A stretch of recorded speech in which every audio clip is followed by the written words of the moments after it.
I'm Ollie Davis. This is the WrestleTalk News, where we'd like to congratulate WWE and Triple H on money. Saturday's Summerfest event has been revealed as not just the highest grossing SummerSlam in company history, but actually their highest grossing premium live event outside of WrestleMania. That means, revenue-wise, SummerSlam pulled in over $8.1 million, making it WWE's 10th best money-making show of all time, which, as a publicly traded corporation, will definitely take their word for. WWE would never treat numbers like they were wrestlers' heights, inflating, I don't know, say 51,477 tickets sold to officially announce 59,194. 51,477. 8.1 million. These are all impressive numbers. But there's another figure I'm interested in today. 1752, aka the amount of time between the first match graphic for SummerSlam's Roman Reigns vs. Jey Uso main event and the bell actually ringing. That took 17 minutes 52 seconds. If that duration was a match, it'd be the fourth longest on the show. In fact, the whole main event presentation, from first graphic to closing final shot on a once again victorious Roman, is 57 minutes 43 seconds, or 22% of the entire show. This isn't a ones-off. Last year's worth of premium live events and episodes of SmackDown have been heavily dominated by the Bloodline saga. And while it's working, as those segments and matches frequently pull in the most views and have been responsible for increasing business across the board for WWE, it does inevitably come at the expense of everyone else on the roster. In an interview with the Mail Online, Sheamus, who is on the same SmackDown show as the Bloodline saga, has expressed frustration over Reigns getting such a high share of TV time. Obviously, there's the luxury of getting all the storyline time and everything. I feel like Roman's made the most of the opportunity he's had, but I feel like there's guys on the roster begging for that amount of time to tell their own stories, and that's one of the only things that's going. The rest of the roster needs story time too. It's story time with Sheamus, baby. Sheamus specifically brought up the Madison Square Garden episode of SmackDown from the 7th of July. That hosted the big Tribal Court segment, where Roman pretended he was going to hand over the role of Tribal Chief to Jey before Swerve totally punched him in the dick. At the time, reports had that segment allocated for 20 minutes to open the episode. It overran by double the scheduled in time, running at 40 minutes total. This led to a lot of other stars having their matches or segments cut short, like Karrion Kross versus AJ Styles, which had been built up for a few weeks. The Bloodline still had another 10 minutes to close that episode, meaning they practically took up half the show. Sheamus confirms in his interview that he had his match affected then too. He reveals that he originally had 2 segments planned with Austin Theory, but that turned into 3 small segs on the floor, so that's tough as well to go out and do that. Sheamus makes sure to say he's not taking anything away from the Bloodline or Reigns. He acknowledges it's the biggest thing in the company right now, and it's a complex, multi-layered story that takes time to tell, but it does come at the expense of the rest of the roster. Do you think the Bloodline saga is taking up too much TV time? It's kind of classic WWE. Here's a hot thing, so let's focus on that at the expense of not building anything to take its place when it's over. John Cena, cough John Cena! Let me know your thoughts down in the comments below. Not that it really bothers Reigns. He's issued his first X. That's what we're saying now since retaining at SummerSlam. Xing a picture of his view from the beach with the caption, "Umbrella service, and still the only tribal chief." Always good to have an umbrella, of course, in case it Roman Reigns.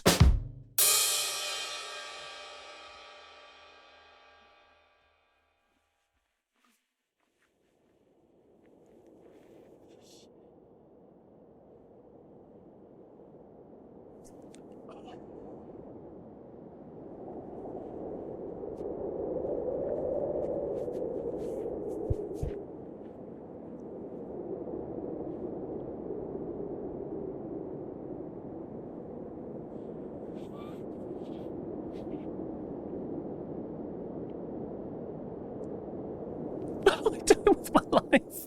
But that wasn't the only backstage issue at SummerSlam. Segway Slam!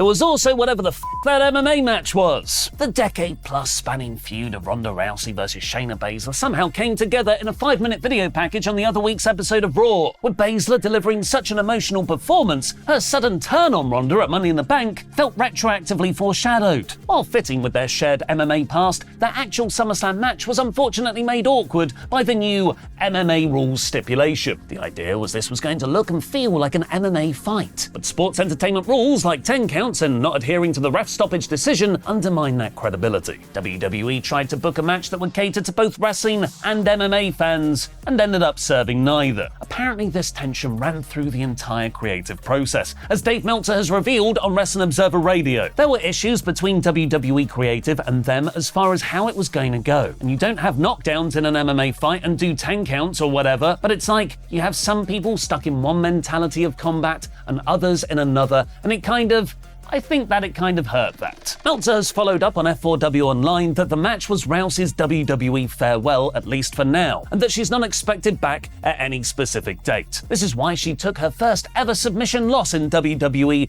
to put over her real-life friend Shayna on the way out. But it wasn't just Ronda on her way out, as fan footage of the crowd at SummerSlam has shown large streams of people using the MMA match as a bathroom break. Elsewhere on SummerSlam, Triple H's comments about Brock Lesnar going off script and embracing Cody Rhodes in an unplanned spot following their match isn't just a working McWork face, as PW Insider have corroborated that was actually a surprise addition from Lesnar, which is another example of Brock's remarkable creative instincts, as for me, that took what was match of the night to the definitive moment of the show. Fightful Select is reporting the Slim Jim Battle Royal sponsorship spot was huge in terms of money, and the cylindrical meat stick brand were ecstatic to have LA Knight win it. Knight's come a long way since Mountain Dew matches by doing other sponsored matches. Fightful also write that Io Sky's Money in the Bank cash-in was not a last-minute decision. Perhaps this is why the SmackDown Women's Championship 3-Way was one of the 4 potential women's matches that made it onto the SummerSlam card. And PW Insider have revealed the real reason Michael Cole is going to be commentating on both Raw and SmackDown from this week. It was a request from WWE's parent company, Endeavor, and WWE's broadcast partners, so the USA Network and Fox, who want to make Michael Cole the face of the product going forward. This is more interesting than it sounds, as to my knowledge, this is the first on-screen decision we've heard about coming from WWE's new corporate overlords. We'll have to see if this is just a one-off, because new TV deal negotiations are currently underway, or if it's the sign of things to come. Now the merger dust is settling. Over in AEW, several top stars have come out to publicly defend accusations of a toxic backstage environment. The allegations come from veteran women's wrestler LuFisto, who spoke of conflicting instructions behind the scenes and cliques of wrestlers trying to undermine each other. LuFisto was never signed by the promotion, but did appear on an episode of Dark Elevation last April. AEW World Champion MJF has shot back at her comments in a lengthy I can't get used to saying X. In reality, the only reason you're spewing bullshit is because you're aware deep down you aren't going to make it. So what's the harm in spewing reckless lies and trying to hurt hardworking, talented people on your way down to obscurity? We have an amazing women's locker room. Saraya also said this is one of the best locker rooms I've been in. LuFisto has since deleted her X account and has pulled out of her next independent booking. It was also AEW Collision on Saturday. Dan Layton and I will be reviewing the episode in full on the WrestleTalk podcast channel later today, but for now, here's a 1 minute, one take. Let's absolutely boss it. Timer, 1 minute.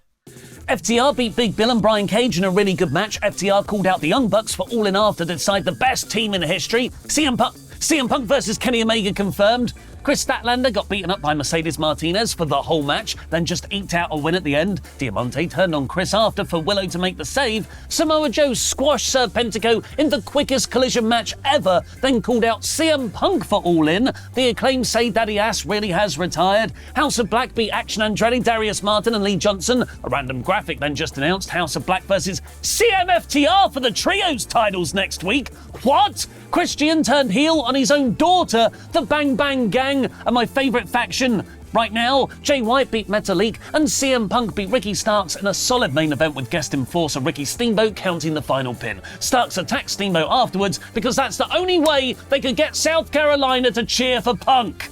Yes, 5 seconds remaining. That's pretty damn good. I'll see you all on the WrestleTalk podcast channel shortly. Now go watch Pete's review of SummerSlam 2023. This show began with Logan Paul versus Ricochet in the most viral match in WWE history. The virality was so viral that the viral match became viral when the viral wrestler did his viral entrance with his viral drink and viral. You get the idea. When WWE weren't harping on about this match being the most viral match that ever viraled, it was pretty fun though. It started off a bit slower than you'd think for a match like this, but by the end, it was really fun.